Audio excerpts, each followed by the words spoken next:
Magandang araw po sa inyong lahat. Ang kwentong inyong mapapakinggan ay tungkol sa binatang si Adrian na mula sa lahi ng mahuhusay na manunugis.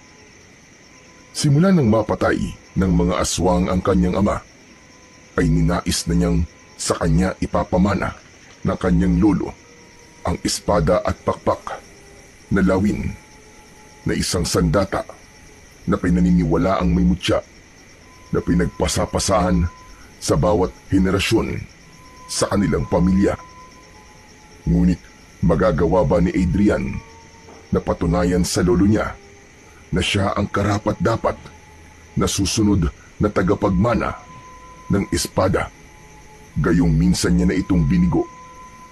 Ano ang kayang gawin ni Adrian para mapunta sa kanya ang espada na may mutya ng pakpak ng lawin? At ano ang gagawin niya upang magtagumpay laban sa puwersa ng kadiliman? Ngunit bago ang lahat, mga idol, huwag po nating kalimutang mag-subscribe at i-hit ang notification bell sa aking YouTube channel na The Voice Addict at Apong Isaak para sa mas marami pang makapigil hininga na kwentong aswang at katatakutan mula sa mundo ng kababalaghan. Umpisahan na po natin ang kwento. Ano ba, Adrian? Pwede bang pumilimi ka lang sa isang pwesto? Kanina pa ako nahihilo sa iyo eh. Kanina ka pa lakad ng lakad. Para kang asong hindi mapaanak. Kumalma ka nga. Paano naman ako kakalma, Tomas? Sabihin mo nga kung paano. Alam ko na sa oras na to, nasa kabilang baryo sina tatay at lolo at nakikipaglaban sila sa mga aswang. Ikaw naman pambihira ka. Parang ito naman ang unang beses na nakipaglaban sila sa mga aswang. Hindi ba lahi kayo ng mahuhusay at matatapang na mga manunugis? Ang lolo Martin mo, matagal niya nang napatunayan na magaling siyang makipaglaban sa mga aswang. Tapos ang tatay mo naman, ipinamana sa kanya ng lolo mo ang espada na may mutya ng pakpak ng lawin. Kahit na, kinakabahan pa rin ako. Hindi ko pa rin kayang maging kampante, lalo na't maraming aswang ang kinakalaban nila sa pagkakataon na to. Teka, sandali nga. Nagtataka ako kung bakit bigla kang kinabahan ngayon . Hindi ba kapag nakikipaglaban sila dati sa mga aswang, ay wala lang sa'yo?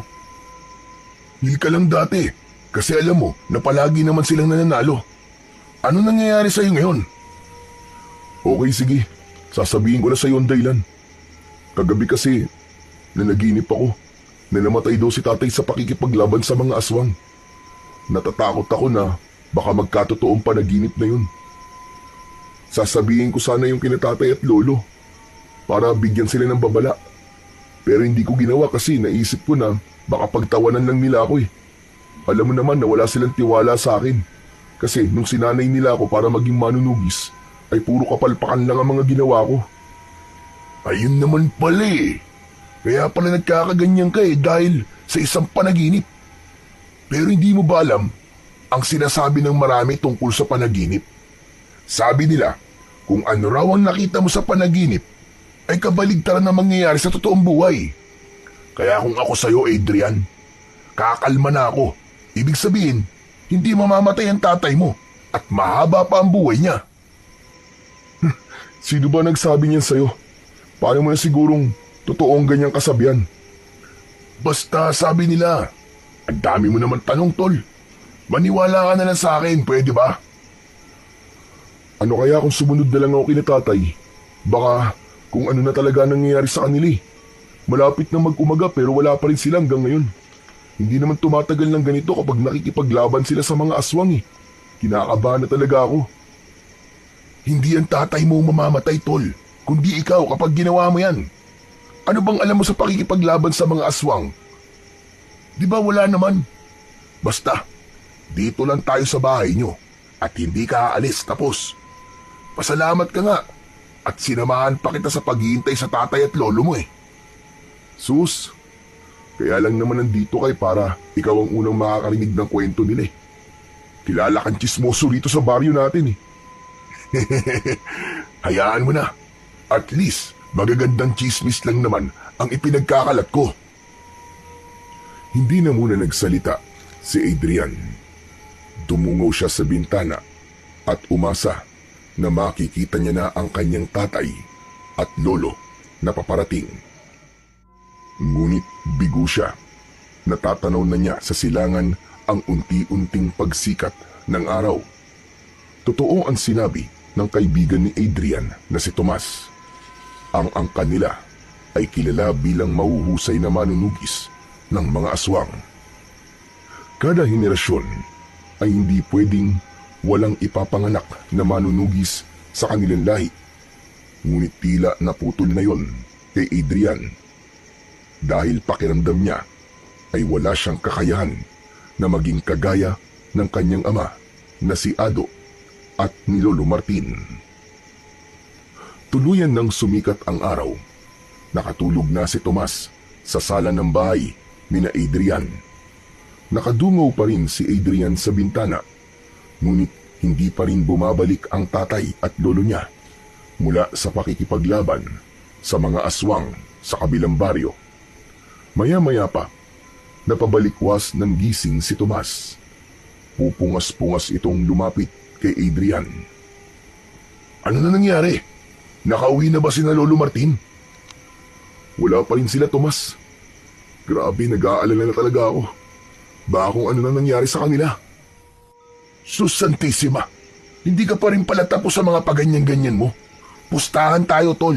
Kaya wala pa sila hanggang ngayon ay nagdidiwang na ang kabilang baryo sa tagumpay ng tatay at lolo mo. Maniwala ka sa akin. Ewan ko ba? Duda ako sa mga sinasabi mo. Mawawala lang tong kaba ko kapag nakauwi na sila ng buhay at ligtas. Ang negatibo mo naman mag-isip, tol. Hindi ba dapat ikaw ang kauna-unahang magtitiwala sa kakayahan nila bilang mga manunugis? Magsasalita pa sana si Adrian nang makita niya si Lolo Martin na paparating. Duguan ang damit nito. Bakas sa muka ng matandang lalaki ang panghihina. Nakatulala ito at parabang wala sa sarili. Agad na napansin ni Adrian na bitbit ng lolo niya ang espadang ipinamana nito sa kanyang ama. Ang espadang yun ay tinatawag na espada at pakpak ng lawin. Hindi alam ni Adrian ang kasaysayan ng naturang espada dahil ayon sa kanyang lolo ay sinasabi lang yun sa mga pinamamanahan ng naturang espadang may mutya. Oh, nandiyan na pala ang Lolo Martin mo eh. Sinalubong ni Adrian si Lolo Martin. Labis ang pag-aalala niya dahil hindi niya nakita ang kanyang ama. Lo, ano po nangyari? Nasaan po si tatay? Bakit hindi niyo po siya kasama? Sa loob na tayo mag-usap. Naunang pumasok si Lolo Martin sa kanilang bahay. May pagtatakang sumunod dito si Adrian. Naupo ang matandang lalaki at basta na lang nito binitiwan ang espada na parabang wala yung halaga para rito. Hinilan ni Adrian ang isang upuan. Umupo siya sa harapan ni Lolo Martin habang si Tomas ay nasa tabi ng bintana. Lo, baka pwede niyo na po sagutin ang tanong ko. Si tatay po, nasan po siya? Huwag ka sanang mabibigla, Apo. Pero ang tatay mo, wala na siya. Ano po? Paano pong wala na? Patay na siya, Adrian. Patay na ang tatay mo. Hindi. Hindi po totoo yan. Hindi po pwedeng mamatay si tatay. Nagsasabi ako ng totoo, Apo. Pinatay siya ng mga aswang na nakalaban namin sa kabilang baryo. Hindi, Lolo, hindi. Nagbibiro lang po kayo. Imposibleng mapatay ng mga aswang si tatay. Hawak niya ang espadang may mutya ng pakpak ng lawin. Ang sabi niyo yan ang pinakamakapangyarihang sandata laban sa mga aswang, di ba? Kaya paano po siya mapapatay ng mga aswang? Napakabilis sa mga pangyayari. Pinagtulungan siya ng mga aswang. Nabitiwan niya ang espada at doon siya nilapa ng mga kalaban namin. Napakasakit na hindi ko man lang siya nagawang tulungan. Nabigo kami sa aming misyon. Nang umiyak si Lolo Martin, ay doon na napagtanto ni Adrian na hindi ito nagsisinungaling. Napatulala si Adrian at sumabog na ang kanyang mga luha. Hindi pwede. Pero sabi niyo bago kayo umalis kagabi, ay buhay at ligtas kayong babalik dito, di ba? Bakit ganon? Bakit ganon, Lolo Martin? Napayuko si Lolo Martin habang patuloy na umiiyak. Maya-maya pa ay may mga kalalakihang dumating. May bitbit ang mga yon na pahabang kahon na gawa sa plywood. Naramdaman ni Adrian na ang tatay niya ang laman ng kahon na yon. Lumuluwang nilapitan ni Adrian ang mga lalaking may buhat sa kahon. Ibaba niyo ang kahon na yan! Ibaba niyo! Matapos ibaba ng mga lalaki sa lupa ang kahon, ay lumuhod si Adrian sa tabi nun. Nanginginig ang mga kamay na binuksan yon ni Adrian. Pakiramdam niya ay bumagsak sa kanya ang langit nang makita niya sa loob ng kahon ang duguan at sugatang katawan ng kanyang ama. Halos hindi niya na ito makilala sa dami ng sugat nito sa muka. Hindi alam ni Adrian kung paano hahawakan ang kanyang ama. Wala siyang nagawa kundi ang umiyak ng umiyak. Gusto niyang isipin na panaginip lamang ang lahat, pero alam niya na yun ay isang realidad.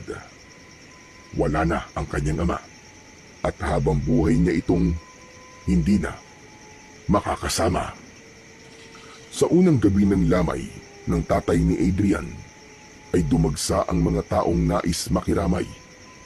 Naroon ang ilan sa mga taong iniligtas ng tatay niya mula sa kamay ng mga aswang. Mabuti na lang at naroon si Tomas para tulungan sila sa pag-aasikaso sa mga nakikipaglamay. Habang nakaupo si Adrian sa tabi ng kabaong ng tatay niya, ay lumapit sa kanya ang kaibigan niyang si Tomas. Tol, paubos na pala mga biskwit ha? Ang dami pang tao na nakikipaglamay. Meron pa sa kwarto ni Lolo na 2 lata ng biskwit. Sandalit, kukunin ko lang. Huwag na, dito ka na lang at ako na lang ang kukuha. Tol, salamat ha. Salamat para saan? Sa pag-aasikaso mo sa mga tao rito. Nako, wala yun. Alam mo namang malaki ang utang na loob ko sa tatay mo, hindi ba? Nung bata pa ako, ay kinuha ako ng aswang.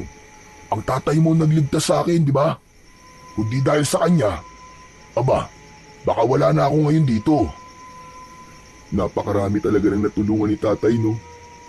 Tapos ako na nag-iisa niyang anak, siguradong hindi magiging kagaya niya. Ano ka ba naman, Adrian? Mambihira ka. Huwag ka magsalita ng ganyan. Bata ka pa naman eh. Hindi pa uli ang lahat para maging kagaya ka ng tatay mo. Pero kung sakaling hindi ka maging kagaya niya, paniguradong magiging magaling ka pa rin sa ibang bagay.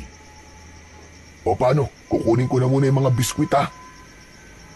Sige tol, maraming salamat. Umalis na si Tomas sa tabi ni Adrian. Sinilip ni Adrian ang kanyang ama sa loob ng kabaong. Hinaplos niya ang salamin na parabang sa paraan na yun ay nahahawakan niya ang muka ng kanyang ama. Tay, hindi ko po hahayaan na mauwi sa wala ang pagkamatay niyo, Tay. Gagawin ko po ang lahat para maipagmalaki niyo ako. Kahit nasa kabilang buhay ka na. Hindi na malayan ni Adrian ang pagpatak ng kanyang mga luha. Ngunit hindi nagtagal ay umurong ang luha niya nang marinig niya ang pagsigaw ni Tomas sa labas na parabang meron itong kaaway. Nang makita niya si Lolo Martin na tumakbo papunta sa labas, ay agad niya itong sinundan. Nakita nila si Tomas na nasa harapan ng kanilang bakuran. Agad itong nilapitan ni na Adrian at Lolo Martin. Nakita nila ang ilang mga tao na nagmamadaling naglakad palayo na nahinuha ni Adrian na mga sinisigawan ni Tomas. "Huwag na kayong babalik dito ha! Mga wala kayong respeto sa patay! Mga buwisit kayo!" "Tomas, ano't sumisigaw ka rito? Abay, lasing ka ba?" "Saka, bakit mo pinaalis yung mga tao na yun? Hindi ba sina Aling Mosang yun? Nakikipaglamay sila rito kanina." "Sus, nandito lang naman ang mga chismosang yun para makikain ng biskwit at sopas eh." "Tol, wala namang problema kung nandito sila para makikain lang eh. Saka panigurado na hindi lang pagkain kaya sila nandito. Hindi ba iniligtas ni tatay ang anak na buntis noon ni Aling Mosang mula dun sa tiktik? Sigurado ko na kaya sila nandito ay bukal sa loob nilang pakikiramay." "Yun na nga tol eh. Tinulungan ng tatay mo ang anak ni Aling Mosang. Pero yung si Aling Mosang na yun, yung kismosa na yun, abay walang utang na loob." "Ano ba sinasabi mo, Tomas? Pwede bang diretsuhin mo na kami? Ano bang dahilan at galit na galit ka kay Mosang at sa mga kasama niya?" "Paano ba naman po, Lolo? Habang namimigay po ako kanina ng mga biskwit, ay narinig ko pong pinag-uusapan ni na Mosang ang tatay ni Adrian. Abay, biruin nyo. Ang sabi nila ay wala raw kwentang manunugi si Mang Ado. Kasi sabi nila, kahit kay Mang Ado nyo raw po ipinamana yung espada, ay natalo pa rin siya ng aswang.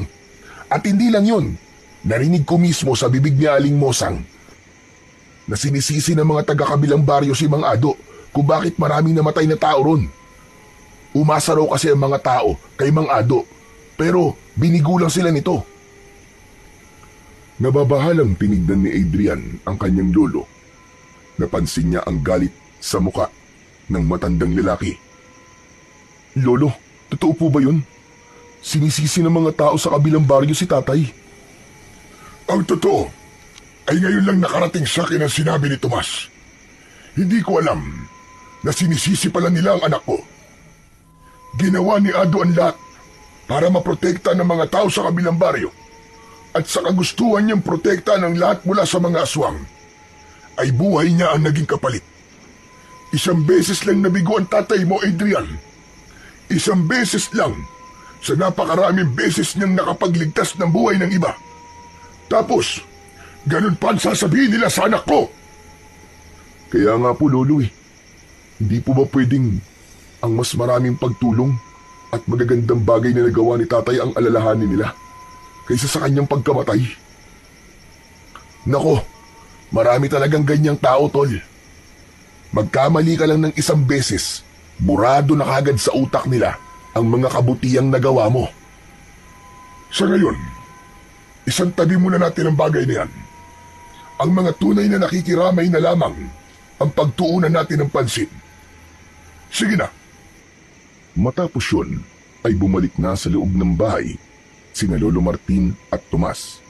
Naiwan si Adrian sa labas. Tinignan niya ang mga taong naroon at tinanong niya ang kanyang sarili kung ilan ba sa mga yon ang totoong malungkot sa pagkamatay ng kanyang ama. Matapos ang 3 gabi, ay inilibing na ang tatay ni Adrian. Pagkatapos ng libing, ay umuwi na sila ni Lolo Martin sa kanilang bahay. Sumalubong sa kanila ang nakakabinging katahimikan. Hindi maiwasang malungkot ni Adrian dahil sa katotohanan na simula sa araw na yon ay hindi na niya maririnig ang paghalakhak ng kanyang tatay. Masayahing tao kasi ito at sobrang mapagbiro. Nilapitan ni Lolo Martin ang espada na nasa isang sulok.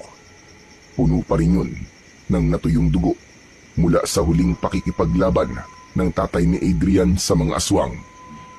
Kinuha ng matandang lalaki ang espada at tinignan. "Kailangan ko na itong linisan bago ko itago."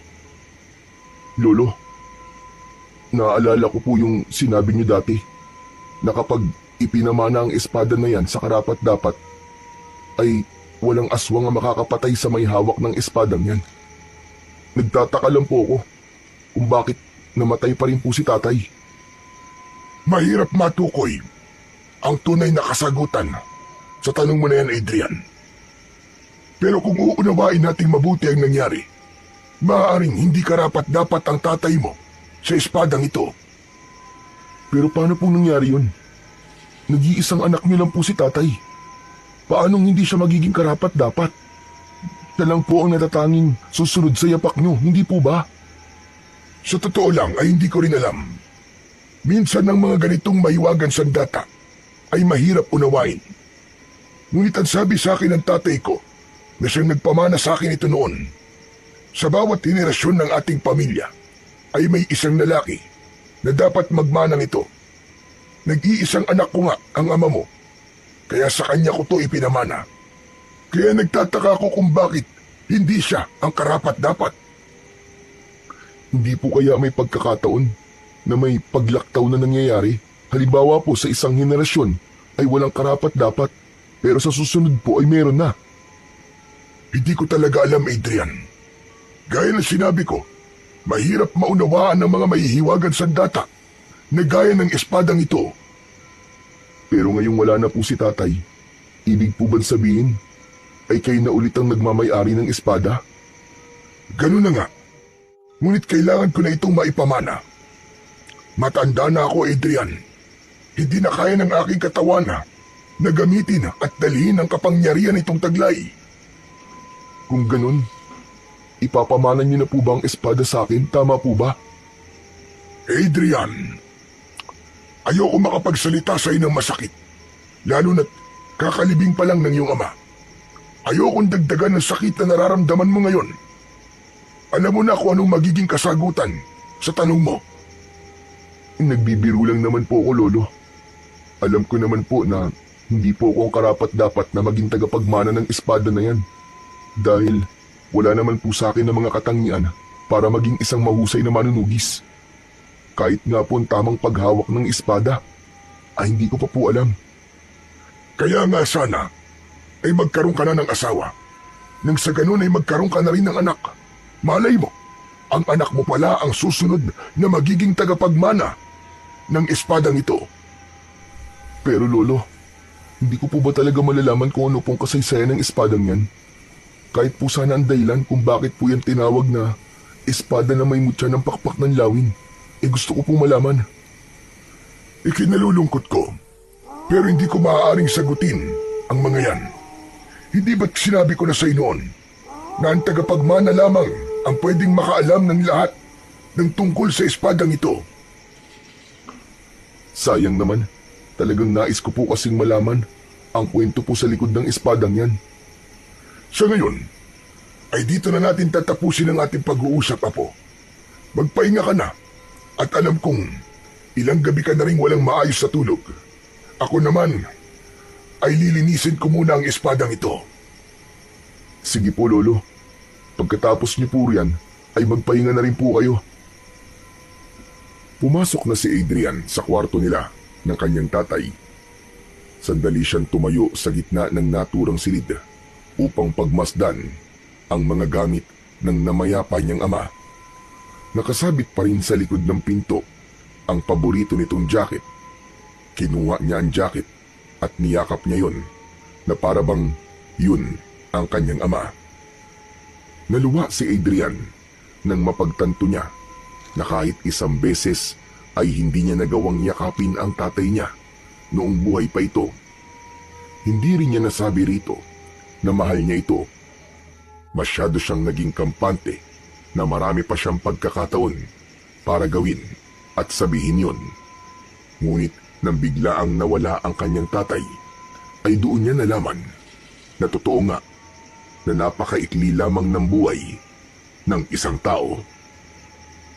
Nang mga sumunod na araw, ay mas ginawang abala ni Adrian ang kanyang sarili upang hindi niya masyadong maramdaman ang lungkot sa pagkamatay ng kanyang ama.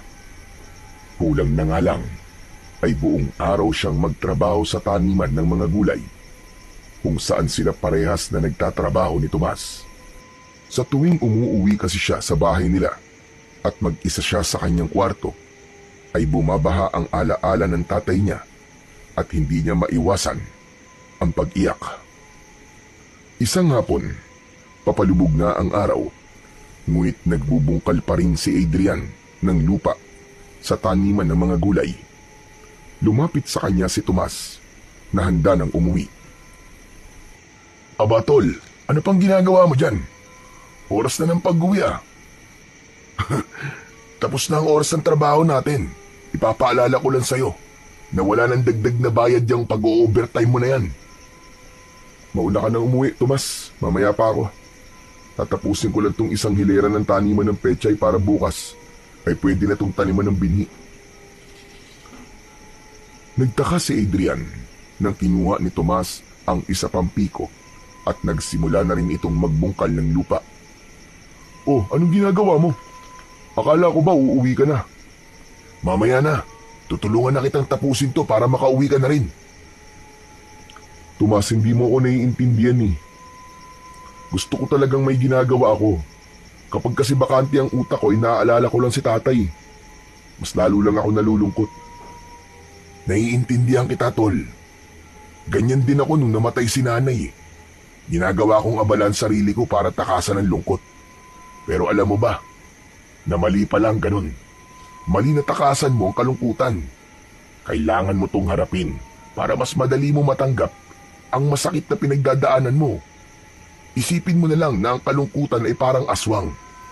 Hindi mo to mapapatay kung hindi mo to haharapin. Napahinto si Tomas sa pagbubungkal ng lupa. Tila may kung anong matalim na bagay ang bumaon sa dibdib niya sa sinabing yun ng kanyang kaibigan.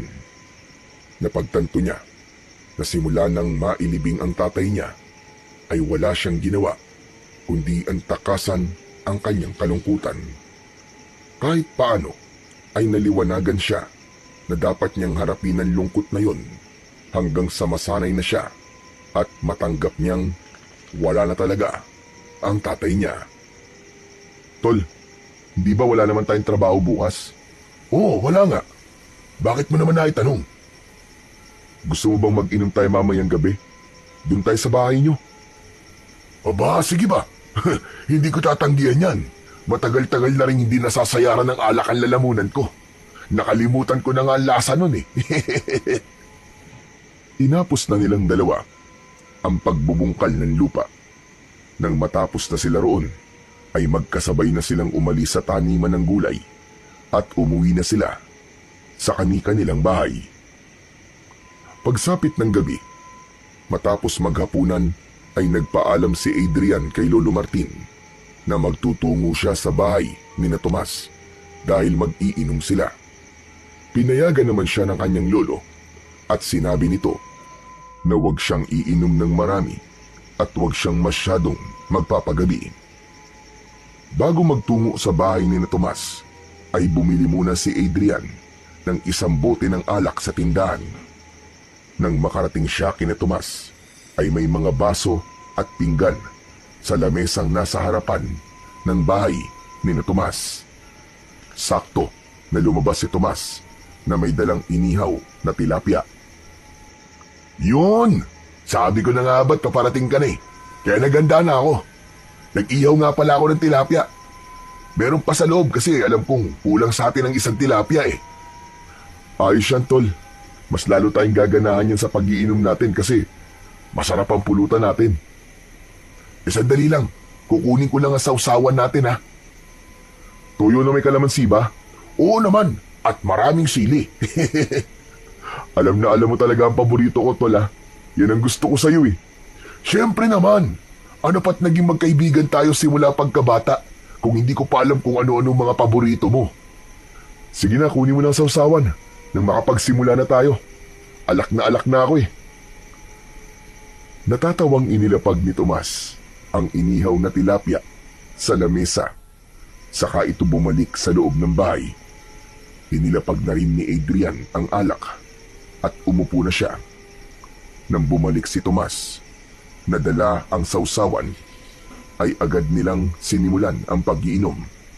Nagpalitan sila ng tagay At matapos ang ilang minuto ay naramdaman na ni Adrian ang epekto ng alak sa kanya. At dahil sa tama ng alak ay nagkaroon ng lakas ng loob si Adrian na sabihin kay Tomas ang nasa loob niya. Alam mo ba, Tol? Nang dahil sa pagkamatay ni tatay, ay mas lalo ko napatunayan kung gaano ko kawalang kwenta at walang silbi. Bakit mo naman sinasabi yan, Tol? May silbi ka. Lahat tayo may silbi habang buhay pa tayo. Hindi mo ako naiintindihan, Tol eh. Magkaiba kasi tayo ng klase ng pamilya na kinalakihan natin. Alam mo naman, di ba, na iba ang pamilya ko sa pamilya nyo? Kuha ko na. Kasi pamilya na manunugis ang pamilya mo. Tama ka. Grabe yung panlilit na nararamdaman ko ngayon, Tol. Biruin mo. Tinanong ko si Lolo Martin kung sa akin ba niya ipapamana yung espada. Alam mo ba kung sabi niya? Hindi ko alam, Tol. Wala naman ako ron nung mag-usap kayong dalawa eh. Ang sabi niya, mag-asawa na raw ako para magkaroon na ako ng anak. Baka raw sa magiging anak ko, pwede niyang ipamana yung espada. Ibig sabihin, hindi niya talaga nakikita na ako ang susunod na magmamana ng espadang yun. Bakit kasi hindi mo ipakita kay Lolo Martin na karapat dapat ka para sa espadang yun? Paano ko naman gagawin yun, Tol? Di ba sinanay nila ako ni tatay tapos puros kapalpakan lang ang ginawa ko? Parang hindi na kasi mabura sa isip ng lolo ko yung ginawa ko na yun eh. Pakiramdam niya, hanggang ngayon, ay ganun pa rin ako. Bakit? Hindi ka na ba palpak ngayon? Di ba, hindi mo naman alam? Hindi mo malalaman kung di mo ulit susubukan na patunayan sa lolo mo sarili mo, Tol. Ewan ko ba, Tol? Pakiramdam ko tuloy, hindi niya ako totoong apo eh. Sana nga ampun na lang ako para maintindihan ko kung bakit ayaw niyang ipamana sa akin yung espada na yun. Sus, imposible naman na ampong ka. Parang hinulma sa iisang hulmaan ang mukha niyo ni Lolo Martin para kayong pinagbiyak na mangga. Bagyang natawa si Adrian sa sinabing yun ni Tomas. Ngunit sa loob niya ay nagdamdam siya kung bakit ayaw ipamana sa kanya ni Lolo Martin ang espada na marami ng beses na pinagpasapasan sa bawat henerasyon sa kanilang pamilya. Alauna na ng madaling araw nang maubos ni na Adrian at Tomas ang isang bote ng alak. Nagpaalam na si Adrian sa kanyang kaibigan at nagsimula siyang maglakad pauwi sa kanilang bahay. Nang makarating na siya sa bahay, ay agad niyang napansin ang isang pahabang kahon na nakasabit sa dingding. Kinuha niya ang kahon at inilapag sa maliit na lamesa na nasa gitna ng sala. Binuksan niya yon at tumambad sa kanya ang espada. Malinis na ulit yun at makintab na. Tinignan at kinausap niya ang espada na parabang naiintindihan siya nun. Alam mo, ang tagal ko nang gustong mahawakan ka, espada. Pero hindi naman kita pwedeng hawakan kasi sabi ni Lolo, kapag hinawakan kita ay maraming mangyayaring kamalasan sa akin. Kasi hindi daw ako ang karapat-dapat. Ngunit nagulat si Adrian nang biglang lumabas si Lolo Martin sa kwarto nito. Lumapit sa kanya ang matanda. Lolo, hindi ko po hinawakan ng espada. Promise po. Teka, bakit tugising pa kayo, Lolo? Susunduin sana kita kina Tomas. Pero hindi ko na itinuloy kasi narinig ko ang mga sinabi mo habang nagiinom kayo, Apo.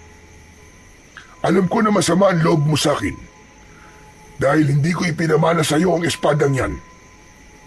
Lo, pasensya na. Lasing po ako nang sabihin ko ang mga yon. Kaya huwag niyo po yung seryosohin, Lo.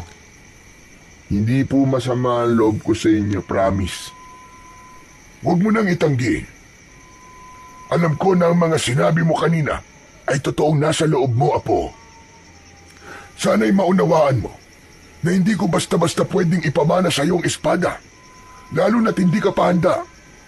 Isa pa, natuto na rin ako sa nangyari sa tatay mo. Ayoko nang magkamali sa pagkakataon na ito. Pero Lo, wala po ba talagang paraan para ako po ang sunod na magmana ng espada? Sa totoo lang, marami po akong naririnig na sinasabi ng mga tao rito sa baryo. Sinasabi po nila na ako ang naiiba sa pamilya natin. At wala akong kakayaang ipagtanggol ang ating baryo kung sakaling muling magkaroon ng pagsalakay ng aswang. Lo, pakiramdam ko napakaliit at ang hina ko. Kung papakinggan mo ang sinasabi sa iyo ng iba, ay talagang ganyan ang mararamdaman mo. Tandaan mo, Apo, walang ibang higit na nakakakilala sa iyo, kundi ang sarili mo lang.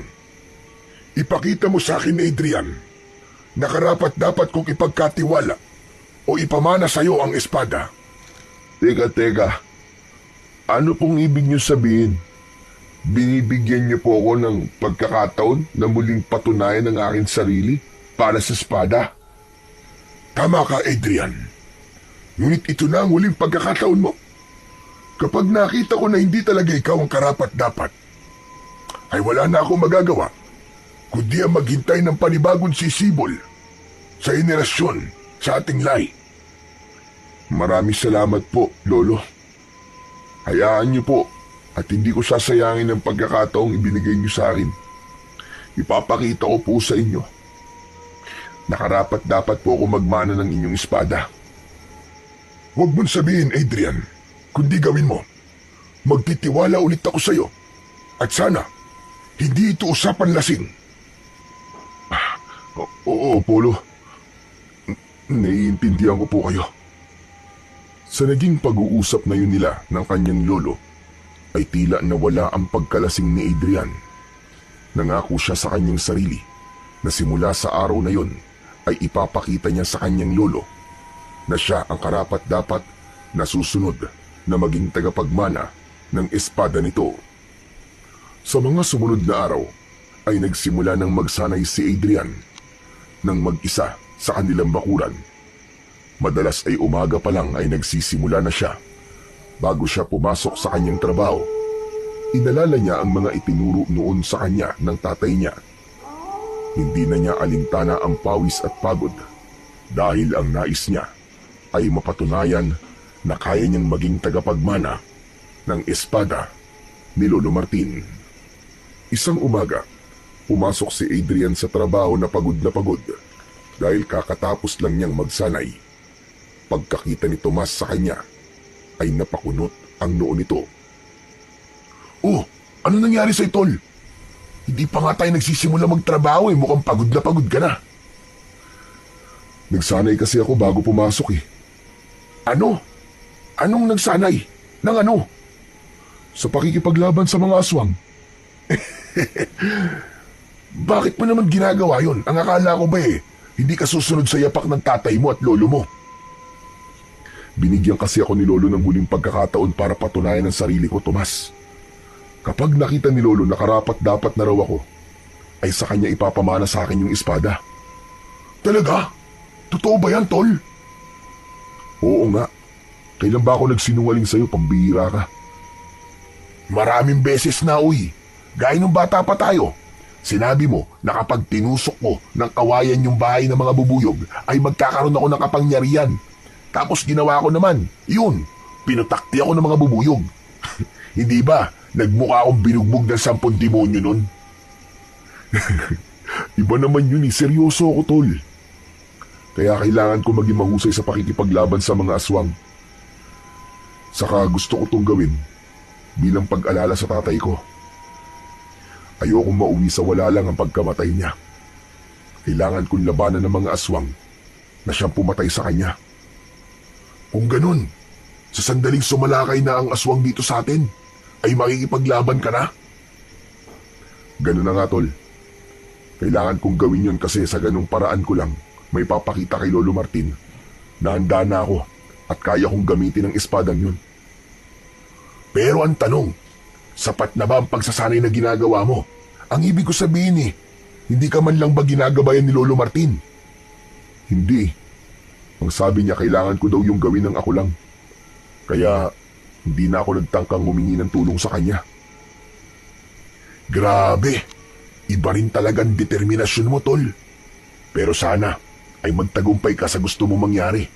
Biruin mo, kapag naipamana sa iyo yung espadang yon, ay magkakaroon ako ng kaibigan na isang tanyag na manunugis.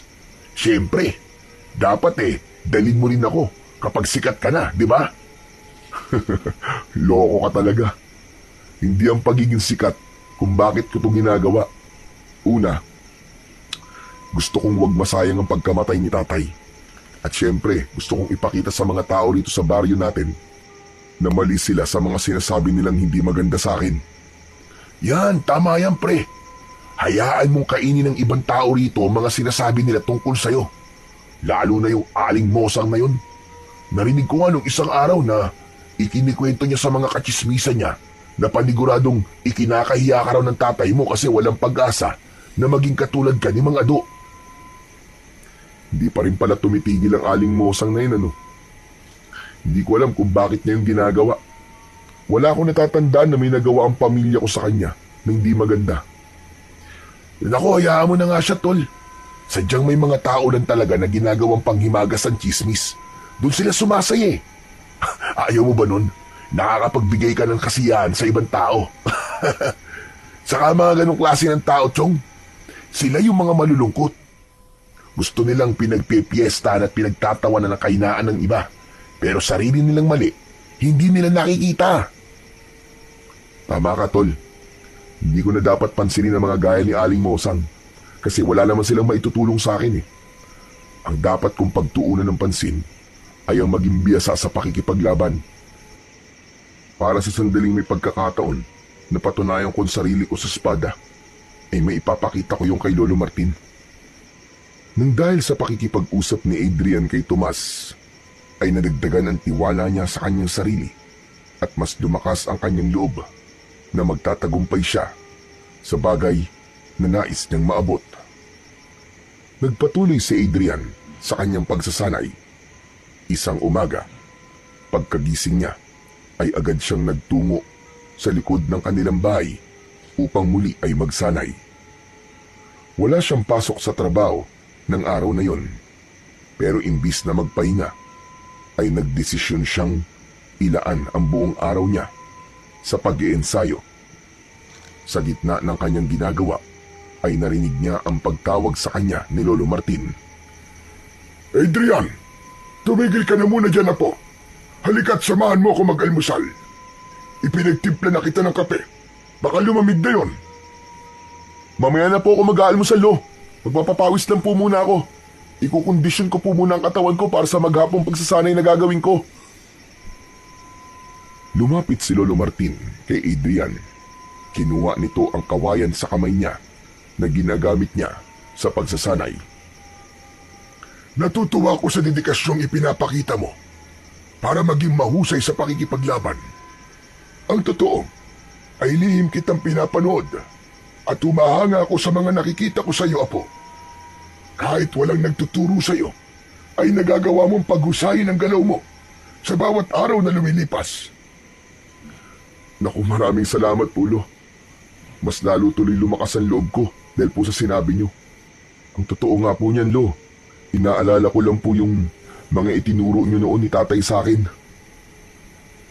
Magandang ginagawa mo. Ngunit hindi mo rin dapat pabayaan ang iyong kalusugan. Ito dapat ang gawin mong prioridad.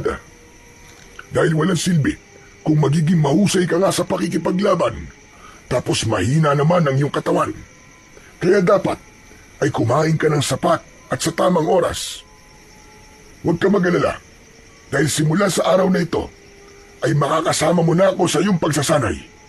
Ano po? Ano pong ibig niyo sabihin, Lolo? Tutulungan na kita sa iyong pagsasanay para mas maging maayos ang iyong mga galaw sa pakikipaglaban. Pero sa tingin ko, ay hindi mo na kailangan ng aking tulong dahil kaya mo na yan ang mag-isa. Hindi po, Lolo. Kailangan ko po ang tulong nyo. Iba pa rin po kung may gabay niyo ang pagsasanay na ginagawa ko. Sigurado ka ba? Baka makagulo lang kasi ako sa sarili mong estilo. Hindi po. Ang totoo nga po niyan eh. Ilang beses na akong nagtangkang sabihin sa inyo na baka pwede niyo po akong tulungan sa aking pagsasanay. Pero inuunahan po ako ng hiya palagi eh. Ano ka ba? Hindi mo kailangan mahiya sa akin na po. Tayong dalawa na lamang ang magkasama sa buhay. Kaya dapat magtulungan tayo. Sige na, sumunod ka na sa akin sa loob para makapag-almusal na tayo. Sige po, Lo. Maraming salamat po ulit. Nang tumalikod at naglakad na papasok sa bahay si Lolo Martin, ay ngumiti ng malaki ang binatang si Adrian. Hindi niya naitago ang labis na kasiyahan dahil sa sinabi ng kanyang lolo. Pakiramdam niya ay isa lamang panaginip ang lahat at hindi siya makapaniwala na ito mismo ang nag-alok na sanayin siya sa pakikipaglaban sa mga aswang. Matapos mag-almusal, ay sinimulan na kagad ni na Adrian at Lolo Martin ang pagsasanay. Sa likod ng bahay ay tinuruan si Adrian ni Lolo Martin ng iba't ibang teknik sa pag-atake at pagdepensa gamit ang kawayan na kunwari ay isang espada.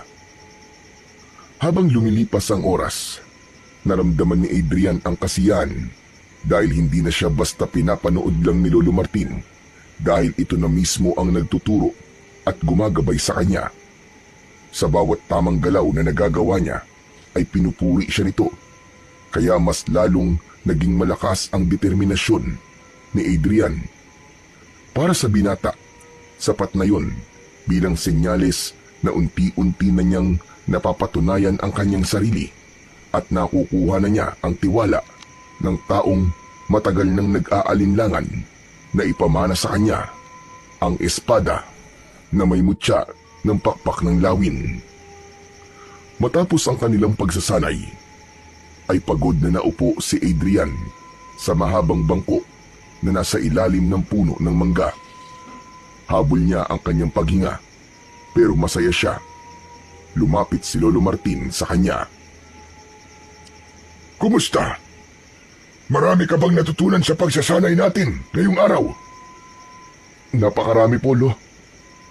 Nakakapagod pero masaya po ako na kayo na po nagtuturo sa akin ng mga dapat ko pong malaman. Ipinagmamalaki kita po. Napakalayo mo na sa dating Adrian na sinanay namin noon ni Ado. Ibang-iba ka na ngayon. Bata pa po kasi ako noon, Lo eh. Wala pa ako masyadong determinasyon, pero ngayon, nag-iba na po ang paraan ko ng pag-iisip. Lalo na po nung namatay si tatay dahil sa mga aswang. Ayoko po siyang biguin, lalo na't alam ko na ang gusto niya ay akong sunod na magmamana ng inyong espada. Huwag ka mag-alala. Dahil sa sandaling makita ko na handa ka na ay ipapamana ko na sa iyo ang espada. Ang nais ko, kapag gagawin ko yun, ay sigurado na ako at hindi na ako magkakamali. Kaya sana ay mas tatagan mo pa ang iyong loob at habaan mo pa ang iyong pasensya at paghihintay. Nauunawaan ko po, Lo. Ganyan din po ang gusto ko. Ayoko pong madaliin ang lahat. Basta, kapag wala ka ulit pasok sa trabaho, ay magsasanay ulit tayong dalawa. Ano po kaya kung umalis na po ako sa trabaho ko para makapag-focus po ako sa pagsasanay? Yan ang wag na wag mong gagawin. Tandaan mo na kung ikaw ay magiging ganap na manunugis, hindi mo maaaring paikutin dito ang iyong buhay dahil madali ka mapapagod. Isa pa, hindi ka babayaran sa pagiging manunugis, kaya dapat ay may ginagawa kang ibang bagay kung saan kikita ka ng pera. Gusto ko lang po talagang pagtuunan ng pansin ang pagsasanay ko, Lolo. Pero nakuha ko naman po ang ibig niyo sabihin. Kaya hindi na po ako aalis sa trabaho ko. Pero sana po, kung nasan man si tatay, ay masaya po siya sa ginagawa ko. Tiyak akong masaya si Ado. Lingid sa kalaman mo, palagi niyang sinasabi sa akin na sanayin ka namin ulit kasi noon pa man ay nararamdaman niya na hindi siya ang karapat-dapat na magmana ng espada. Ang sabi niya ay kailangan mo lang nasanayin at baka lumabas ang kakayahan mo bilang isang manunugis. Pangarap niya kasing makita ka na hawak-hawak ang espadang yun. Kaya nga lang ay hindi ako nakinig sa iyong ama. Kahit pala noon pa, ay may tiwala na si tatay sa akin. Dahil po sa nalaman ko na yan, Lo, mas lalo ko pong pag-uusayin ang aking pagsasanay. Tutuparin ko po ang pangarap ni tatay para sa akin. Tinapik ni Lolo Martin sa balikat si Adrian. Bago siya nito, iniwanan. Nang mag-isa na lang, ay tumingala sa langit si Adrian at umasa siya na makikita niya roon ang kanyang ama. Pero kahit bigo siyang makita ito, ay naramdaman pa rin niya ang presensya nito. Pakiramdam niya ay nasa tabi lang niya ang kanyang ama at gumagabay sa bawat galaw at desisyon niya sa buhay. Nagpatuloy si Adrian sa kanyang pagsasanay. Kapag may oras si Lolo Martin, ay tinutulungan siya nito. Isang gabi, nagtungo si Tomas sa bahay ni na Adrian upang doon ito makikain. Minsan kasi, kapag hindi gusto ni Tomas ang ulam sa bahay nito, ay nagtutungo ito kina Adrian para makikain. Wala namang problema yon kina Adrian at Lolo Martin dahil mas gusto nilang kasalo si Tomas dahil masyado itong madaldal at nagiging masaya ang kanilang pagsasalo-salo. Lolo Martin, matagal-tagal na pong walang sumasalakay na aswang dito sa baryo natin, no? Bakit? Gusto mo ba magkaroon? Hindi naman po. Siyempre, ayoko. Ang gusto ko lang pong sabihin talagang napatunayan niyo na sa lahat na kayo ay isang mahusay na manunugis. Kita niyo naman, takot na pong bumalik ang mga aswang dito sa ating lugar. Kasi alam nila na nandito kayo. Duda ako sa sinabi mo na yan, Tomas. May pakiramdam ako na anumang sandali ay sasalakay dito ang grupo ng mga aswang na pinamumunuan ni Gubaton. Ano po, Lo? Sino pong Gubaton? Si Gubaton ang pinuno ng mga aswang na kinalaban namin ng iyong ama sa kabilang baryo kung saan siya nasawi. Alam nyo, matagal ko nang nais na patayin si Gubaton dahil sa kakayahan niyang gawing aswang ang isang tao. Ginagawa niya yon upang hindi maubos ang kanyang mga alagad. Naniniwala ako na kapag wala na si Gubaton, ay doon ko lang masasabi na ligtas na ang ating baryo at iba pang mga lugar sa banta ng mga aswang. Talaga po bang malakas si Gubaton at hindi niyo siya napatay? Malakas siya kung ikukumpara sa ibang pangkaraniwang aswang. Ngunit kaya siyang patayin ng aking espada. Kung ganun, bakit hindi niyo pa po siya patayin? Pasensya na, pero hindi ko masasagot ang tanong mo na yan. Tsaka ko nasasabihin sa iyo ang dahilan kung sakaling dumating na ang araw na ipapamana ko na sa iyo ang espada. Kaya pag-usayan mo pa ang iyong pagsasanay, Apo. Hindi po ba parang napakatagal lang nagsasanay ni Adrian, Lolo? Ano kaya kung ipamana mo na sa kanyang espada? Baka bigla na lang po sumalakay dito yung Gubato na sinasabi nyo eh. Mas mabuti na po yun na kapag nangyari yun, hawak na po ni Adrian ang espada. Hindi porke nagsasanay na si Adrian, ay karapat-dapat na siya para sa espada. Bilang kasalukuyang tagapangalaga ng espada at pakpak ng lawin, ay ako makakakita at makakaramdam kung kailan ko na pwedeng ipamana ang espada na yun kay Adrian. Walang magandang maidudulot ang pagmamadali na yan. Yan ang tatandaan mo, Tomas. Tama si Lolo, Tomas. Hindi dapat ako magmadali na ipamana niya sa akin ang espada. Dapat ay mapatunayan ko muna ang aking sarili. Pero Lolo, balik po tayo kay Gubaton. Isa po ba siya sa mga aswang na pumatay kay tatay? Oo, Apo. Pinuntirian ni Gubaton ng iyong ama. Nang labis nang nasugatan ni Gubaton si Ado, ay saka siya pinagtulungan ng mga alagad ni Gubaton. Teka, bakit mo pala naitanong yan? Kung ganun, siya po palang dapat kong puntiryahin. Gusto kong iparamdam sa kanyang ginawa niya kay tatay. Gusto kong pagsisihan niya ang kanyang ginawa. Naiintindihan ko ang galit mo ngayon. Pero ipapaalala ko lamang sa iyo na hindi magandang motibasyon ang paghihiganti. Ang dapat mong maging motibasyon ay ang mga taong maaari pang maging biktima ni Gubaton at ng mga alagad niya. Isipin mo na ang mga anak na gaya mo na maaaring mawalan ng magulang nang dahil sa mga aswang. Sigurado ko na kapag naging ganyan ang paraan mo ng pag-iisip, ay makukuha mo ang iyong gustong mangyari. Marahang tumango si Adrian kay Lolo Martin. Doon niya napagtanto na talagang kailangan niya ng manahin ang espada dahil wala silang ideya kung kailan muling sasalakay si Gubaton. At baka sa sunod nitong pagsalakay ay sa baryo na nila Adrian. Matapos manghapunan ay hindi mo na umalis si Tomas sa bahay ni na Adrian. Nakipagkwentuhan muna ito kay Adrian habang si Lolo Martin ay naghuhugas ng kanilang pinagkainan sa likod ng bahay. Alam mo, Tol, hindi na ako makapaghintay na mapunta sa iyo yung espada eh. Ang astig mo sigurong tignan habang hawak mo yun tapos nakikipaglaban ka sa mga aswang, no? Sus, gusto mo lang kasi akong ipagyabang kaya atat na atat kang mangyari yun. Aba, dapat lang na ipagyabang kita kasi best friend kita eh. At hindi lang kita ipagmamayabang, ipagmamalaki rin kita. Tol, sana wag mo kong kalimutan kapag sikat na manunugis ka na ha. Baka mamaya isnabin mo na lang ako. Hindi ba sabi ko sa'yo ay hindi ko hangad ang sumikat? Ang gusto ko lang ay tuparin ang pangarap ni tatay para sa akin na maging susunod na tagapagmana ng espada. Siyempre gusto ko rin mapatay si Gubaton para hindi na kailangan matakot ng mga tao dito sa atin at sa iba pang baryo.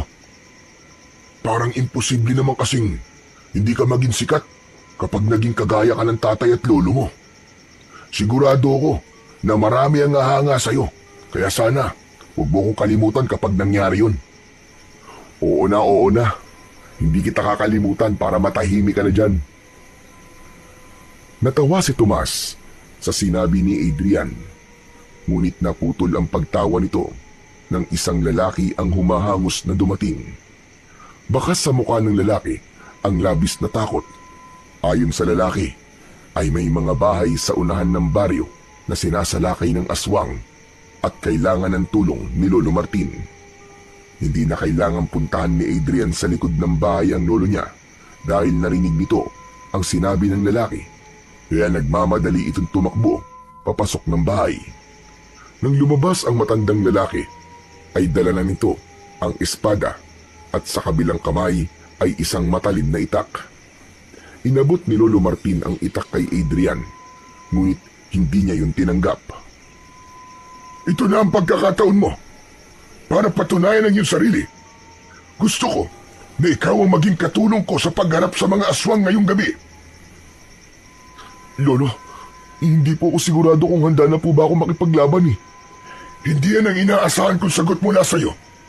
Pero kung hindi ka pa talaga handa, ay ako na lang ang mag-isang makikipaglaban sa mga aswang.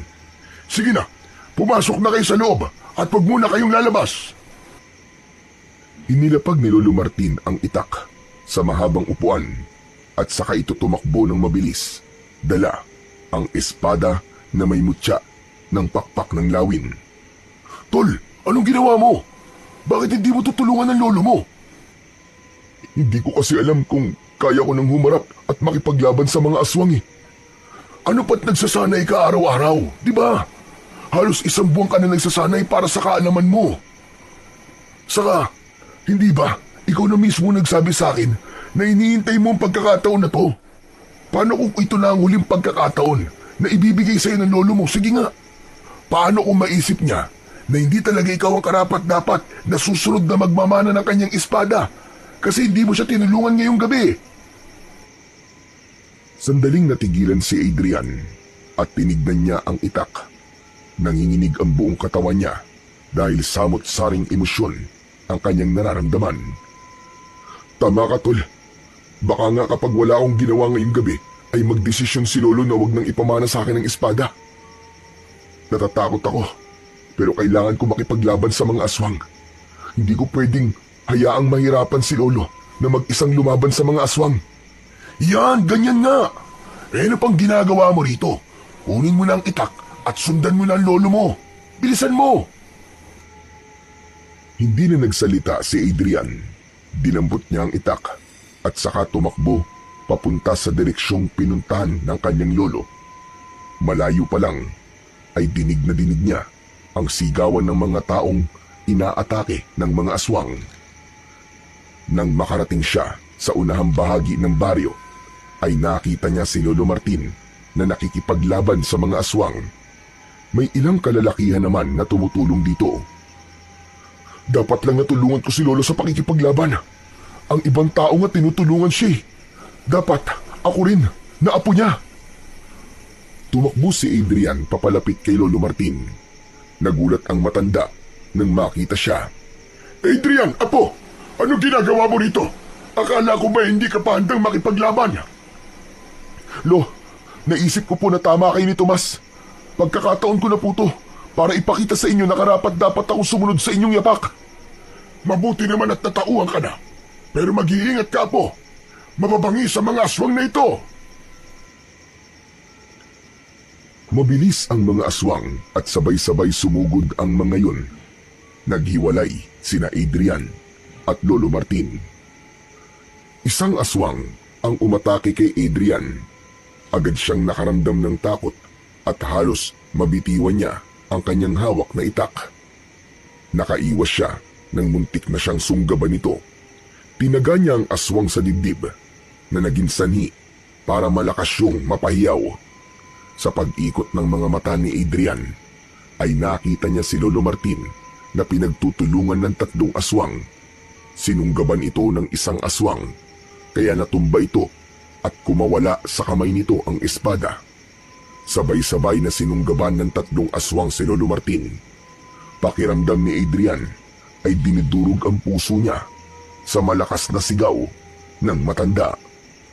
Sumugod si Adrian sa 3 aswang at buong lakas niyang isinaksak ang itak sa likod ng isang aswang. Bumagsak ang naturang aswang. Ang isang aswang naman ay umatake sa kanya. Iniwasan niya ito sabay taga sa leeg, habang ang natitirang aswang ay tila natakot sa kanya at tumakbo palayo. Nagpatuloy ang laban nang muling nakabangon si Lolo Martin, habang si Adrian ay nabuhay ang apoy sa dibdib at nagsimula ng gamitin ang mga teknik na natutunan niya sa kanyang lolo mula sa kanilang pagsasanay. Hanggang sa biglang huminto ang lahat ng aswang nang may narinig ang mga ito na isang malakas na alulong mula sa malayo. Parang utos yun na nagmula sa pinuno ng mga aswang.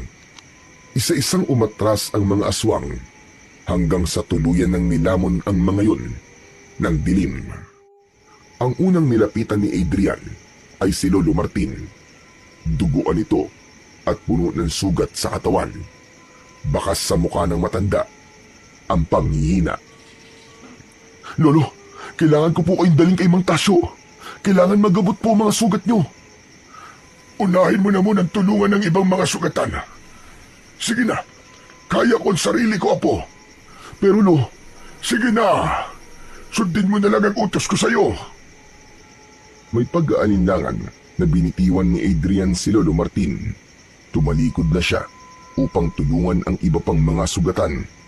Pero hindi pa man siya nakakahakbang, ay narinig niya ang pagbagsak ni Lolo Martin sa lupa. Pagharap niya rito, ay nanlaki ang mga mata niya nang makitang walang malay na nakahandusay si Lolo Martin sa lupa.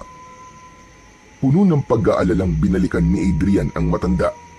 Binuhat niya at itinakbo niya ito sa kilalang albularyo sa kanilang lugar na si Mang Tasyo.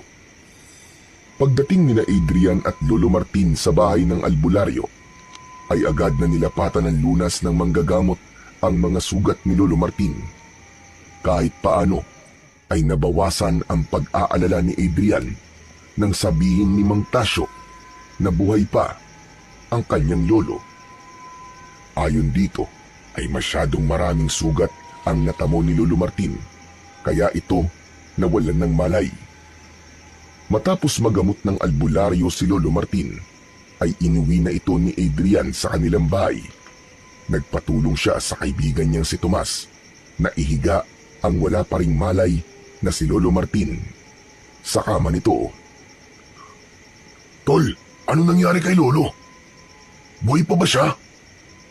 Pambihira ka kung makapagsalita ka naman, parang gusto mo na siyang mawala. Natural, buhay pa siya. Wala lang siyang malay dahil sa mga sugat na natamo niya sa mga aswang. Salamat naman sa Diyos at buhay pa si Lolo Martin. Pero mukhang mababangis sa mga aswang na sumalakay dito sa atin ah. Ngayon ko lang kasi nakitang ganyan si Lolo Martin eh. Ako rin, Tol. Pero sa tingin ko ay dahil sa matanda na si Lolo, kaya ganyan na nangyari sa kanya. Mahina na siya at hindi na siya gaya nun na talagang ubod ng lakas. Malungkot na tinignan ni Adrian si Lolo Martin. Sa kabila ng napakaraming sugat nito, ay ipinagpasalamat pa rin niya sa Diyos na buhay pa ito. Hindi lang kasi kay Adrian malaking kawalan si Lolo Martin, kundi maging sa buong baryo nila, dahil tanging ito lamang ang may kakayahan na makipaglaban sa mga aswang sa kanilang lugar. Kinabukasan ng umaga, habang nagluluto ng almusal si Adrian, ay biglang lumabas si Lolo Martin sa kwarto. Hirap itong maglakad at sa bawat takbang ay napapangiwi ito. Mabilis na nilapitan at inalalayan ni Adrian si Lolo Martin. Lo, hindi na po muna dapat kayo tumayo eh. Sariwa pa po mga sugat nyo. Humiga na po muna kayo ulit at dadalang ko na lang po kayo ng almusal sa kwarto nyo. Hindi ko kayang mahiga lang kapag ganitong umaga na. Hayaan mo ko at kaya ko naman ang sarili ko. Yan din po ang sinabi nyo sa akin kagabi. At sabi nyo, kaya nyo. Oh, pero nung nangyari, bigla na lang po kayo nawala ng malay. Sige na po, aalalayan ko po kayo sa pagiga. Hindi na kumontra si Lolo Martin. Maingat itong inalalayan ni Adrian hanggang sa makarating ito sa papag. Naupo lang doon ang matanda. Dito lang po kayo ha. Tatapusin ko lang po ang niluluto ko para makakain na po tayo. Tapos, papalitan ko rin po ang benda nyo. May binigay din pong gamot si Mang Tasyo para sa kirot. Kailangan niyo po yung inumin pagkatapos nyo kumain. Bumalik si Adrian sa kusina upang tapusin ang kanyang ginagawa. Matapos niyang magluto, ay dinalhan niya ng pagkain at kape si Lolo Martin. Doon na rin siya kumain dahil alam niyang hindi sanay ang lolo niya na kumain ng mag-isa. Grabe po naging laban natin kagabi sa mga aswang, Lolo. Hindi ko po akalain na talaga palang nakakatakot na gawin ng ganung bagay. Unang beses ko po yung ginawa at nalaman ko na mahirap pala talaga ang ginagawa niyo ni tatay.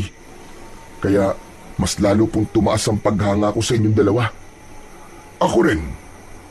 Tumaas din ang paghanga ko sa ginawa mo kagabi, Adrian. Ano po? Nagbibiro po ba kayo? Bakit naman po kayo hahanga sa akin? Hindi ko nga po naubos yung mga aswang eh. Hindi importante na maubos mo sila o hindi. Ang pagkikipaglaban mo sa kabila ng iyong takot ay isang bagay na kahanga-hanga. Hindi lahat ng tao ay kayang gawin ang ginawa mo. Isa pa, Adrian, utang ko sa iyo ang aking buhay. Ikaw ang nagligtas sa akin mula roon sa 3 aswang. Nung nakita ko po kasi kayong nahihirapan, parang bigla akong tumapang eh. Wala nang nasa isip ko ng sandaling yon kundi ang iligtas kayo, Lo. Pero Lolo Martin, yung mga aswang po na nakalaban po natin kagabi, sa tingin niyo po ba alagad po sila ni Gubaton? Sigurado ko na alagad sila ni Gubaton. Yung alulong na narinig natin mula yun kay Gubaton. Yun ay hudyat na pinapaatras niya ang kanyang mga alagad. Maraming beses ko nang narinig ang alulong na yun, kaya hindi ako maaaring magkamali. Kung ganun, nagsisimula na po pala silang umatake dito. Ay, Lo, oo nga po pala. Yung espada niyo po naroon pa rin po sa una ng ating baryo. Binabantayan po yun ni Tomas para masiguro na walang hahawak na iba ron. Kahit po alam ng mga tao rito sa atin na hindi nila maaaring hawakan yun, ay mas mabuti na po ang sigurado. Kaya po pinapabantayan ko yung kay Tomas. Mabuti naman kung ganun. Mamaya ibabalikan ko yun para ako mismo kumuha at para may pamana ko na rin sa iyo. Nanlaki ang mga mata ni Adrian sa sinabing yun ni Lolo Martin. Pakiramdam niya ay malilang ang pagkakadinig niya. Teka, ano pong sabi niyo, Lo? Pwede po bang pakiulit? Nabingi ka ba sa lakas ng sigaw ng mga aswang kagabi? Kaya hindi mo na narinig ang aking sinabi. Ang narinig ko po, Lo, pero gusto ko lang po makasiguro kung tama nga po ang pagkakadinig ko. Tama po ba? Ipapamana niyo na po sa akin ng espada? Oo, tama ka ng pagkakarinig. Sapat na mga nakita ko kagabi para makumbinsi mo ko na karapat-dapat ko nang ipamana ang espada sa'yo. Isa pa, mahina ng katawan ko at kahit ang isang makapangyarihang espada ay hindi na ako magagawang palakasin ng gusto. Panahon na para magkaroon ng mas bata at mas malakas na bagong tagapangalaga ang aking espada. At yun ay walang iba kundi ikaw, Adrian. Hindi po ako makapaniwala. Maraming salamat po, Lolo. Hindi ko po alam ang sasabihin ko pero sobrang saya ko po. Salamat po talaga! Hindi na napigilan ni Adrian ang mapaluha sa labis na kasiyahan. Maingat niyang niyakap si Lolo Martin at sa loob niya ay nagpasalamat din siya sa Panginoong Diyos dahil naniniwala siya na ito ang may kaloob para mangyari ang bagay na matagal niya nang inaasam. Matapos mag-almusal, ay pinainom na ni Adrian ng gamot si Lolo Martin. Inalis niya ang benda ng mga sugat nito at sa kanya yon nilinisan. Pinalitan niya rin ng malinis na benda ang mga sugat ni Lolo Martin. Hindi na nag-aksaya ng oras ang dalawa at pinuntahan na nila ang kinaroroonan ng espada na may mutya ng pakpak ng lawin. Naabutan nila roon si Tomas na matyagang nagbabantay sa espada ni Lolo Martin na nakalapag sa lupa. Hay! Salamat sa Diyos at dito na kayo. Magdamag kong binantayan ng espada niyo, Lolo, ha? Sinigurado ko na talagang walang ibang humawak niyan. Maraming salamat sa iyo, Tomas. Talagang maaasahan ka pagdating sa mga ganitong bagay. Sige na, Tomas. Maaari ka nang umuwi sa inyo para makapagpahinga. Okay, Polo. Magpagaling po kayo, ha? Tol, mauna na ako. Nagpasalamat din si Adrian sa kanyang kaibigan bago ito tuluyang umalis. Kinuha ni Lolo Martin ang espada at naglakad na sila pabalik sa kanilang bahay. Pagpasok nila sa bahay ay inilapag ni Lolo Martin ang espada sa lamesang nasa gitna ng sala. Magkatabi silang naupo sa mahabang upuan. Hindi ba't noon pa man ay gusto mo nang malaman ang kasaysayan ng espadang yan, Apo? O Polo, marami po akong gustong malaman tungkol po sa espada niyo. Ngayong ipapamana ko na yan sa iyo, ay nararapat mo nang malaman ang lahat-lahat tungkol sa espada na may mutya ng pakpak ng lawin. Isang malalim na paghinga ang pinakawalan ni Adrian. Labis ang pagkasabit niya dahil napakatagal na panahon niyang hinintay ang pagkakataong yun. Ang espadang yan na tinawag na espada at pakpak ng lawin. Dahil yan, nagmula sa mahiwagang lawin na inalagaan ng diwatang si Salia. Nang mamatay ang naturang lawin, ay ginawang espada ni Salia ang mga pakpak nito na ipinagkaloob sa isang mutya. Yun ang dahilan, kaya may makikita kang disenyo ng pakpak ng lawin sa pagitan ng hawakan at talim nito. Kaya po pala talagang makapangyarihan ng espada na yan kasi isang diwata po may gawa niyan. Tama ka, Apo. At kaya yan napunta sa ating angkan ay dahil noon pa man ay nakikipaglaban na sa mga aswang ang ating mga ninuno. Nais ni Salia na gamitin ang espada niya sa kabutihan at pakikipaglaban sa kasamaan. Kaya ibinigay niya yan sa pinakamalakas na manunugis ng ating angkan. At doon na sinabi ni Salia na yan ay kailangang pagpasapasan sa bawat henerasyon sa ating pamilya. Kung sino man ang pagmamanahan ng espada na yan ay magkakaroon ng kakaibang lakas laban sa mga aswang dahil sa mutya.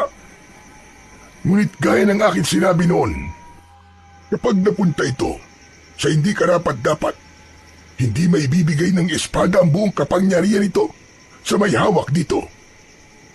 Kaya po pala, hindi na protekta ng espada si tatay.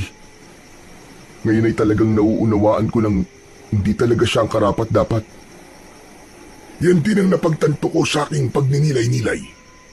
Maaari ring tama ang sinabi mo na minsan ay walang karapat-dapat sa isang henerasyon, kaya lumalaktaw ito. At sana ay tama ako sa desisyon kong ipamana na ito ngayon sa iyo, Apo. Sana nga po, Lolo. Papatunayan ko po sa inyo na ako talaga ang nararapat na susunod na magmamay-ari ng espada nyo. Ngunit may isa pa akong sasabihin sa iyo tungkol sa espadang yan, Adrian. Sinabi noon ni Salia na isang tao sa ating angkan ang may kakayahang ilabas ang pinakarurok na kapangyarihan ng espada. Isang tao na itinakda. Ibig sabihin, Lo, may ilalakas pa po ang espada? Meron pa. Isang kapangyarihan na kahit sinong aswang ay hindi kakayanin. Ano pong klaseng kapangyarihan yun, Lolo Martin? Hindi ko rin alam, Apo. Sa dami na ng nagmamay-ari ng espadang yan, ay wala pang nakakapagpalabas ng rurok ng kapangyarihan yan. Hindi naman po siguro akong itinakda. Hindi ko na po nanaisin yun dahil masyado nang mataas ang pangarap ko kung pati yung po ay gugustuhin ko pang abutin. Sapat na po sa akin na ipinamana niyo po sa akin ang inyong espada. Hindi natin alam ang mangyayari sa mga susunod na araw, kaya wag muna tayo magsalita ng tapos. Pero ngayon, oras na para ipamana ko sa iyo ang espada na may mutya ng pakpak ng lawin. Halika, tumayo ka sa tabi ng espada. Sinunod ni Adrian ang sinabi ni Lolo Martin. Kinuha ni Lolo Martin ang espada at tumayo ito sa harapan ni Adrian. Pinaluhod nito si Adrian na agad naman niyang ginawa. Ipinatong ng matanda ang talim ng espada sa kaliwang balikat ni Adrian at pagkatapos ay sa kanan. Sa araw na ito, tinatapos ko na ang tungkulin ko bilang tagapangalaga ng espada na may mutya ng pakpak ng lawin. Ang pangangalaga sa espadang ito ay aking ipinagkakatiwala sa aking apo na si Adrian. Naniniwala ako na siya ay karapat-dapat dahil sa kanyang tapang at malinis na puso. Kinuha ni Lolo Martin ang kaliwang kamay ni Adrian at gamit ang talim ng espada ay hiniwa nito ang palad ni Adrian. Napangiwi si Adrian sa sakit, ngunit tiniis niya yon. Batid niya na yun ay parte ng ritual ng pagpapasa sa kanya sa pangangalaga ng espada. Iginiya ni Lolo Martin ang dumudugong palad ni Adrian sa tapat ng espada. Pumatak ang dugo niya sa talim nun. Pinatayo na siya ni Lolo Martin pagkatapos. Sa ngalan ng diwatang si Salia na siyang lumikha sa espada na aking hawak at sa kapangyarihang ibinigay sa akin na siyang pipili sa bagong tagapangalaga, buong puso kong ipinapamana sa iyo, Adrian, ang espada na may mutya ng pakpak ng lawin. Ngayon, maaari mo na itong hawakan at tanggapin. Inilahad ni Adrian ang kamay niya. Nang ilagay doon ni Lolo Martin ang espada, ay naramdaman niya ang init nun. May kakaibang sensasyon siyang naramdaman sa kanyang buong katawan. Isang mainit na enerhiya ang dumaloy sa kanyang mga ugat Maingat na hinawakan ni Adrian ang espada. Tinignan niya ang bawat detalyeng nakaukit doon. Tumuon ang mata niya sa pakpak ng lawin na nasa pagitan ng hawakan at talim ng espada. Simula sa araw na ito, ikaw nang tagapangalaga ng espada. Gamitin mo yan sa kabutihan at pakikipaglaban sa kasamaan. Gamitin mo ang espadang yan sa pagtulong sa mga nangangailangan. Pangako po, hindi ko po ito gagamitin sa kasamaan. Ipapakita ko po sa inyo at kay Salia na ako ay karapat-dapat na maging tagapangalaga ng espada ng pakpak ng lawin. Habang hawak ni Adrian ng espada, ay naramdaman niya ang bigat nito sa kanyang mga kamay. Alam niya na yun ay dahil sa kapangyarihang nakapaloob sa espada. Agad ding sinimulan ni Lolo Martin ang pagsasanay kay Adrian sa paggamit ng espada. Tinuruan nito si Adrian kung paano ang tamang paghawak sa espada at kung paano ang pag-atake at pagdepensa. Naramdaman ni Adrian ang kakaibang ugnayan nila ng espada na parabang sumasabay ang sandata sa tibok ng kanyang puso. Isang hapon, habang abala si Adrian sa pagsasanay ng mag-isa, ay biglang dumating si Tomas. Hindi niya namalayan ang pagdating ng kanyang kaibigan, kaya nang ihampas niya sa hangin ng espada, ay muntik na itong mapugutan ng ulo. Agad namang inilayo ni Adrian ang talim ng espada sa leeg ni Tomas, na pinagpapawisan dahil sa takot. Anak ng, ano ba tol? Muntik mo na akong patayin ah. May galit ka ba sa akin? Bigla ka na lang kasing sumusulpot eh. Magpasalamat ka at hindi ko naputol ang ulo mo. Mabuti na lang talaga. Parang nakita ko kanina ang lahat ng nangyari sa buhay ko simula nang isinilang ako ah. Akala ko katapusan ko na talaga, tol. Pero teka, espada ni Lolo Martin yung hawak mo ah. Bakit mo hinawakan yan? Baka malasing ka, tol. Mamalasin lang ako kung hindi akong tagapangalaga nitong espada. Tapos hinawakan ko to. Teka. Ano sinabi mo? Ibig bang sabihin, tol? Ipinamana na ni Lolo yan sa'yo? Oo, nung nakaraang araw pa. Huli ka na sa balita. Hindi nga. Totoo ba yan? O baka gino-joke time mo lang ako? Sa tingin mo ba'y magkakaroon ako ng lakas ng loob na hawakan to kung hindi pa itong pinamana sa akin ni Lolo? Sige nga. Saka bahala ka kung ayaw mo maniwala. Naniniwala naman ako eh. Kaya lang, hindi ko inaasahan na ipinamana na sa'yo ni Lolo yan. Niwala ka kasing sinabi kahit ilang beses na tayo nagkita. Kilala kasi kita, Tomas. Panigurado na kapag nalaman mo, ay ipagkakalat mo agad yun sa buong baryo. Nako. Malamang. Siyempre, proud na proud ako sa iyo eh. Pero kung may pagsasabihan man ako na una, yun ay walang iba kundi si Aling Mosang para matigil na siya sa pagsasalita ng kung ano-ano laban sa'yo. Alam mo naman ang katsismosaan ng isang yun. Hayaan mo na lang siya, Tomas. Saka, makikiusap sana ako sa'yo na wag mo munang sabihin kahit na sino na ipinamana na ni Lolo sa akin tong espada ng lawin. Ha? So bakit naman? Ayaw mo bang malaman ng lahat ang tungkol sa pagpapamana sa'yo ni Lolo niyan?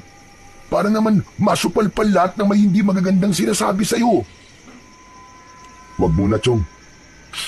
Ayoko munang ipaalam kasi wala pa ako napapatunayan simula nang ako lang nagmamay-ari nitong espade. Gusto ko, sila mismo makakakita na ako na ang bagong may-ari nito. Sa bagay, mas maganda nga yung nasa isip mo. Kung malalaman kasi agad ng mga tao na ipinamana yan sa ni Lolo, paniguradong marami na kaagad silang masasabi. Kaya mas mabuti na makita na lang nila kung paano mo yan gamitin sa pakikipaglaban mo sa mga aswang. Pero tol, alam mo, medyo kinakabahan pa rin ako eh. Pambihira. At talagang ngayon ka pa kinakabahan ha? Kung kailan nasa iyo na ang espadang makapangyarihan na yan? Kasi may pakiramdam ako na sa susunod na pag-atake ng mga aswang ay makakaharap ko na ang pinuno nila na si Gubaton. Kung sakali, yun ang unang beses na magkakaharap kami. Hindi ko pa alam kung anong klase siyang aswang at kung gaano talaga siya kalakas. Nako, huwag ka nang kabahan. Sigurado ko na kahit gaano pa kalakas ang gubato na yon, ay kayang-kaya mo siyang durugin. Wala siyang binatbat sa'yo. Lalo na ngayon, nasa iyo na ang espada ng pakpak ng lawin. Basta, kapag umatake ang gubato na yun dito, hindi pwedeng hindi ako manonood ha. Gusto kong makita kung gaano ka kaastig makipaglaban. Ano, best friend? Kaya kaibigan kita eh. Napakalaki ng tiwala mo sa akin. Salamat, best friend ha. Kasi ikaw talaga ang palagi nagbibigay sa akin ng lakas ng loob. Lalo na sa mga panahon na pinanghihinaan ako at maliit ang tingin ko sa sarili ko. Sus! Nagdrama na naman ang best friend ko. Tumigil ka na nga, baka magkaiyakan pa tayo dito eh. Sige na, tuloy mo na ang pagsasanay mo. Papanoorin lang kita dito. Galingan mo ha. Napangiti si Adrian sa sinabing yun ng kaibigan niyang si Tomas. Ipinagpatuloy niya na ang kanyang pagsasanay habang bakas sa mukha ni Tomas ang labis na paghanga sa mga galaw na kanyang ipinapakita rito. Gabi na nang huminto si Adrian sa kanyang pagsasanay. Pawis na pawis siya. Umuwi na si Tomas ng sandaling yun. Nagluto na siya ng pagkain nila ng kanyang lolo Martin para sa kanilang hapunan. Nang matapos na siyang magluto, ay tinawag na niya ang kanyang lolo para kumain. Sariwa pa rin ang mga sugat nito sa katawan, kaya maingat niya itong inalalayan. Aba, tignan mo nga naman. Masarap pala ang ulam natin ngayon ha.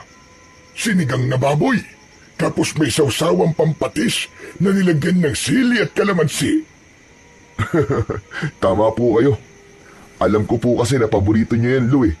Saka maganda rin po na makahigo po kayo ng mainit na sabaw, lalo na't medyo nilalagnat kayo ngayon dahil po sa mga sugat niyo.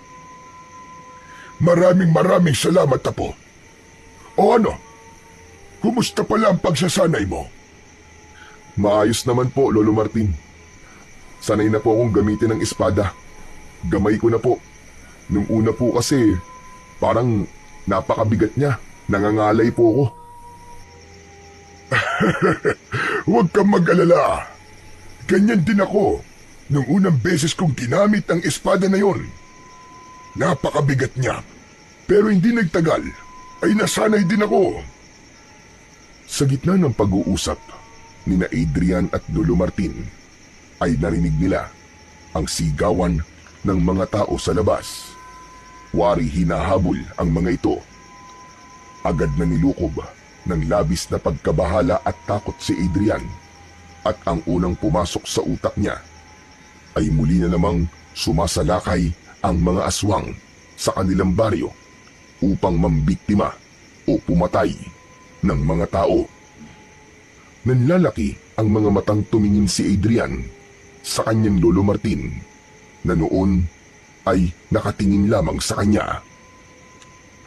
Lolo, ang mga aswang, sumasalakay na naman po sila. Alam mo na kung anong dapat mong gawin. Lumabas ka na at gamitin mo ang espada ng pakpak ng lawin sa iyong pakikipaglaban. Opo, Lo. Gagawin ko na po kagad. Pero Lo, huwag po kayo lumabas dito ha. Ako na pong bahala sa mga aswang ngayon. Hayaan nyo na lang po ako na ako ang lumaban sa kanila. Hindi nyo pa po kayong makipaglaban sa ngayon, lalo na't mahina pa po kayo at sariwa pa po ang mga sugat nyo. Huwag po kayong lalabas dito, Lo, kahit ano po mangyari. Sige, Apo. Malaki ang tiwala ko sa iyo. Ipakita mo sa lahat ng mga aswang at mga tao rito na hindi ako nagkamali sa iyo, na ipinamana ko sa iyo ang aking espada. Puno ng kumpiyansang tumango si Adrian sa kanyang Lolo Martin. Kinuha na niya ang espada ng lawin at saka siya lumabas ng kanilang bahay. Sumalubong sa kanya ang kaguluhang nangyayari sa kanilang baryo, gawa ng mga aswang. Nakita niya ang napakaraming aswang na ang mga mata ay kumikislap sa dilim na akala mo ay bolang apoy. Halatang gutom na gutom at uhaw na uhaw ang mga yun sa laman at dugo ng tao. Hoy! Mga diablong buwang kayo! Ang papangit yung mga aswang kayo! Ako ang harapin nyo! At huwag ang mga walang kalaban-laban sa inyo! Sa akin nyo ipakita ang bangis nyo! Sige! Lusob! Sa lakas ng boses na yun ni Adrian, nakuha niya ang atensyon ng mga aswang. Maging ang mga tao ay nagulat nang makitang hawak niya ang espada ng lawin. Isang aswang ang unang umatake sa kanya. Tumalon ito ng mataas, ngunit sinalubong naman niya ito ng espada at nagawa niyang gilitan ang leeg ng naturang aswang. Bumagsak ang aswang sa lupa na agad na binawian ng buhay.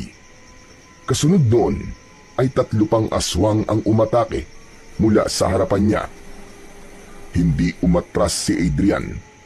Mabilis ang kanyang galaw at matagumpay niyang naiwasan ang mga pag-atake ng mga yun. Gamit ang espada ng lawin ay pinutol niya ang braso ng isang aswang at may isa pang aswang na sinaksak niya sa dibdib at pinagdiinan niya pa ng gusto. Ang isa ay sumugod sa kanya mula sa gilid, pero naramdaman niya yun at nagawa niyang sumalag gamit ang espada at sa kanya ito sinaksak sa likod na agad nitong ikinasawi. Habang papalapit ang mas marami pang aswang, ay lalo lamang bumibilis ang bawat galaw at pag-atake ni Adrian. Isa-isang tinamaan ang mga aswang ng kanyang espada at sa bawat pag-atake niya ay may aswang na bumabagsak ng walang buhay. Sa bawat pagbagsak ng mga aswang ay lalong naging matatag ang loob ni Adrian. Pakiramdam niya ng mga oras na yon ay kasama niya sa pakikipaglaban ang tatay niya at ginagabayan siya. Ang lupa sa paligid niya ay napuno ng mga bangkay ng aswang. Nagkalat ang mga putol-putol na katawan ng mga ito at nagsambulat ang mga loob ng aswang sa paligid. At kahit humihingal siya at nanginginig ang kalamnan, ay hindi niya hinayaang panghinaan siya ng loob. Matalas ang pag-iisip at nag-uumapaw ang determinasyon na matalo ang mga kampon ng kadiliman. Ngunit sa gitna ng pakikipaglaban ng binatang si Adrian, ay biglang dumagundong ang isang napakalakas na pag-alulong. May hinala na siya na kung sino yun at hindi nga siya nagkamali. At dahil sa paglingon niya sa pinanggagalingan nun, doon niya nakita ang isang malaking aswang. Nakangisi yun habang naglalakad papalapit sa kinaroroonan niya. Huminto ang dambuhalang aswang ng ilang dipa ang layo sa kanya. Kung ganun, hindi na pala si Martin ang may hawak ng espada. Sino ka?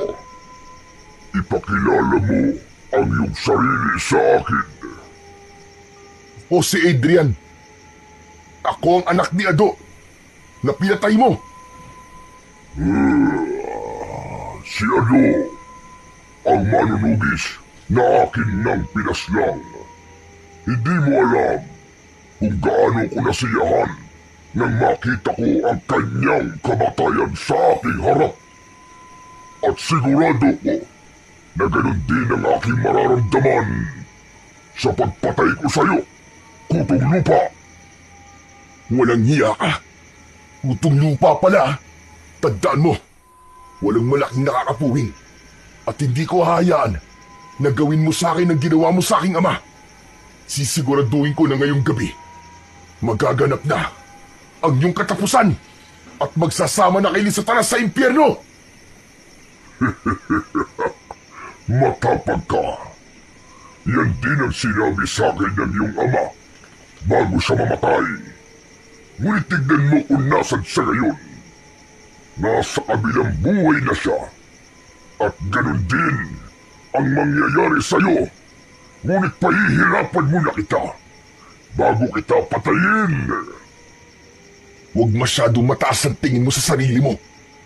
Huwag kang magsalita ng tapos. Lalo na't hindi mo alam kung gaano katindi ang kagustuhan kong wakasan na ang iyong kasamaan. Matapos yun, ay mabilis na sumugod si Gubaton kay Adrian. Agad naman itong sinalubong ni Adrian gamit ang espada ng lawin. Iniwasan ni Gubaton ang kanyang pag-atake. Sa simula, naging patas ang laban ng dalawa. Nagawang masugatan ni Adrian ang balikat ni Gubaton dahil sa isang mabilis na pag-atake. Nakipaglaban si Adrian sa pinuno ng mga aswang na si Gubaton na parabang matagal na siyang sanay na sanay gamitin ang espada ng lawin na ginawa ng isang makapangyarihang diwata. Ngunit hindi nagtagal, ipinakita na rin ni Gubaton ang tunay nitong lakas. Tumalon ito ng mataas at sinunggaban ang binatang si Adrian, kaya napahandusay siya ng malakas at pasadsad sa lupa. At bago pa siya makabangon, ay mabilis na sumugod muli ang pinuno ng mga aswang na si Gubaton. Napigilan niya ito ng kanyang espada ng lawin, pero hindi niya napansin ang isang kamay nito na umatake mula sa ibaba at napasigaw siya dahil sa pagbaon ng mga kuko nito sa kanyang dibdib. O ano, binata? Wala kang laban sa'kin.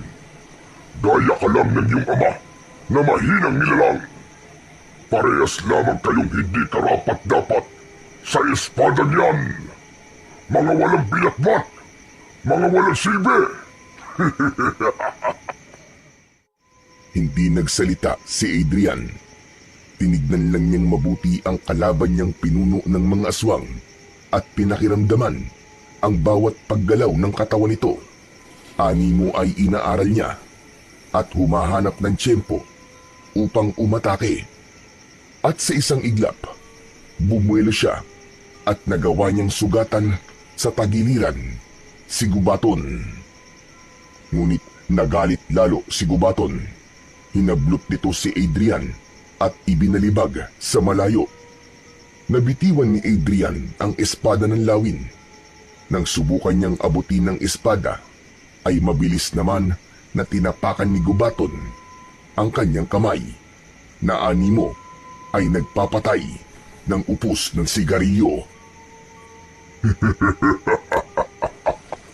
O ano? Ano ka ngayon, mahinang nilalang? Sinabi ko naman sa iyo wala kang binatbat sa akin. Huwag mo nang pilitin ang sarili mo, kutong lupa. Hayaan mo na lang kasi ako. Napatayin ka na para matapos na rin ang paghihirap mo. Ayaw mo ba nun? Makakasama mo na sa kabilang buhay ang iyong ama. Tumigil ka! Hayop ka! Masahol ka pa sa puwet ng manok o dumakdak. Napakaingay mo! Bakit sa tingin mo ba? Papayag ako na matalo mo ako at mapatay, ha, Gubaton? Para sabihin ko sa'yo, ikaw ang mamamatay ngayong gabi at hindi ako. Hindi ako makakapayag na mabuhay ka pa na isang masamang nilalang. Nabuhay pa ay sinusunog na ang kaluluwa sa impyerno. Alam ko na mag-aasik ka lang ng lagim at kamatayan dito sa aming baryo kung mananatili kang buhay. Hindi lang sa inyong baryo, kundi sa iba pang lugar ako mag-aasik ng lagim. At patutunayan ko sa lahat na ako magiging hari ng sanlibutan. Uunti-untiin ko hanggang sa masakop ko na ang buong mundo. At ako na ang hihirangin na pinakakinatatakutang aswang sa lahat. Pinigdan ni Adrian ang espada ng lawin.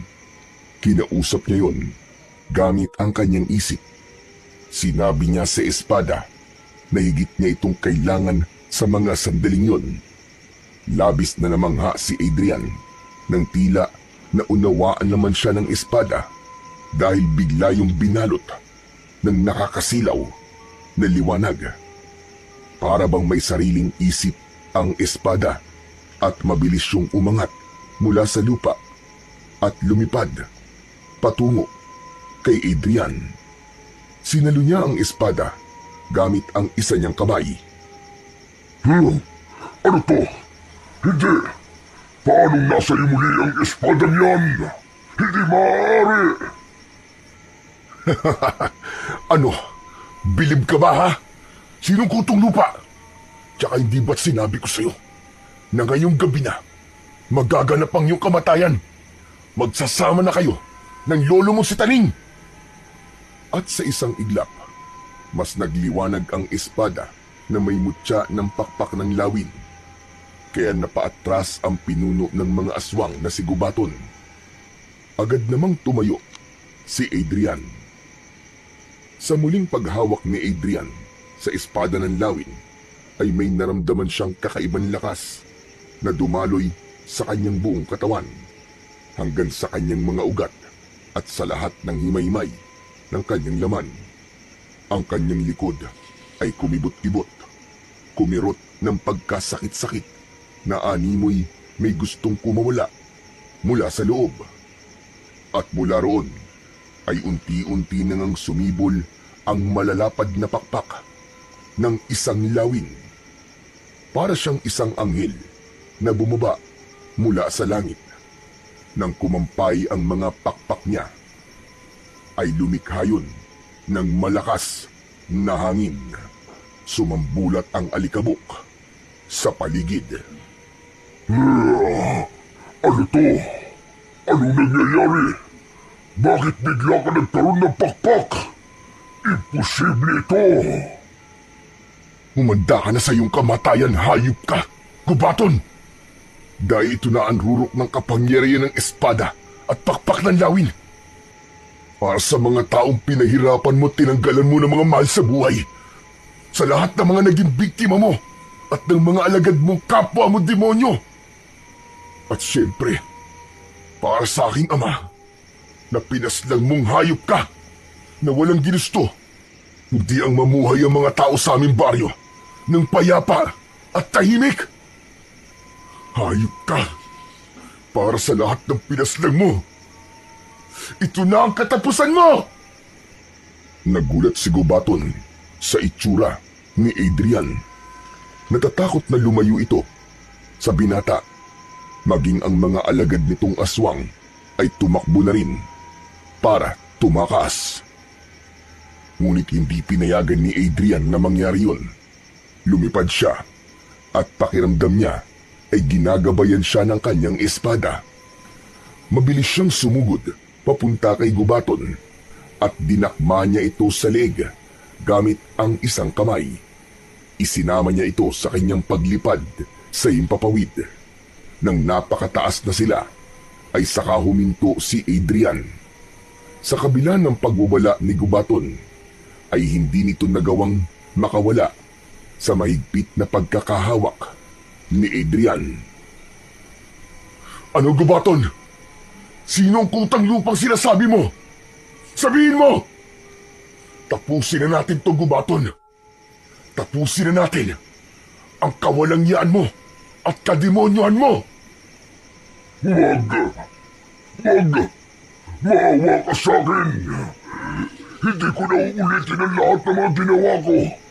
Magpapakalayo-layo kami at hindi na kami mamiminsala ng mga tao. Pakawalan mo lang ako. Magbabagong buhay na kami.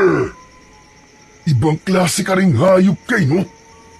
Naririnig mo ba ang mga sinasabi mo? Maawa! Ako maaawa sa'yo! Hayop ka! Bakit? Naawa ka ba sa tatay ko at sa lahat ng mga pinaslang mo? Hayop ka! Ang mga kagaya mo ay hindi dapat kinakaawaan. Katapusan mo na, Gubaton.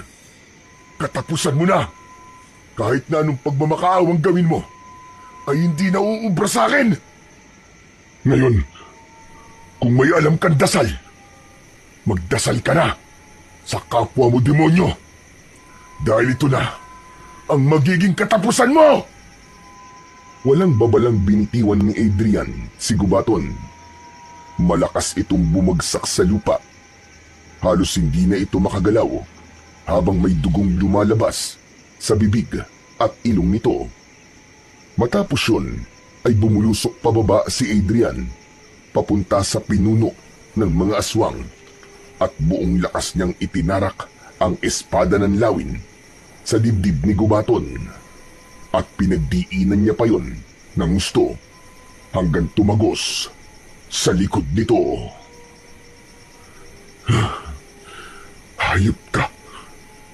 Hayop ka, Gubaton! Para yan sa pagpatay mo sa tatay ko at para sa mga inosenteng buhay na kinuha nyo. Pagkahugot ni Adrian ng espada, ay tuluyan ng binawian ng buhay si Gubaton.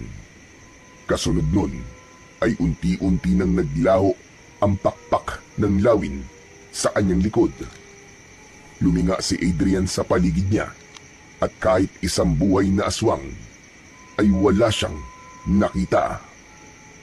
Para sa mga alagad ni Gubaton at sa iba pang aswang na magtatangka maggasik ng kasamaan, kung naririnig niyo ako, gusto kong tandaan niyo ang aking sasabihin. Simula sa gabing ito, ay ako na ang nakakalaban niyo. Sisiguraduhin ko na lahat kayo ay mamamatay, gaya ng aswang na nasa aking harapan ngayon. Hindi ako natatakot sa inyo. Kayo ang dapat na matakot sa akin. Hindi makapaniwala ang mga tao habang nakatingin kay Adrian. Alam ni Adrian na sa sandaling yun ay naipakita niya na sa mga taong maliit ang tingin sa kanya na siya ang karapat-dapat na tagapagmana ng espadang hawak niya. Hindi nagtagal ay masayang lumapit si Lolo Martin kay Adrian. Lolo, patay na po si Gubaton. Matatahimik na po tayong lahat. Hindi ako makapaniwala. Ikaw ang itinakdang makakapagpalabas ng rurok ng kapangyarihan ng espada at pakpak ng lawin. Ang pakpak na lumabas sa iyong likod, sigurado ko na yun ang senyales na ikaw, Apo, ang itinakda. Masayang nagyakap ang maglolo. Maging si Adrian ay hindi makapaniwala sa mga nangyari kanina. Ganun pa man, masaya siya dahil nagkaroon na ng hustisya ang mga naging biktima ni Gubaton, lalo na ang pagkamatay ng kanyang ama. Natutunan ni Adrian na ang kabiguan ng nakaraan ay hindi hadlang para sa tagumpay ng kasalukuyan.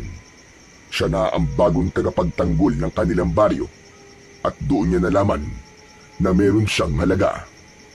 Alam niya na sa gabing yun ay tuluyan ng magbabago ang buhay niya, pero handa siya sa malaking pagbabagong yun basta nasa tabi niya ang mga taong totoong nagmamahal at nagtitiwala sa kanya.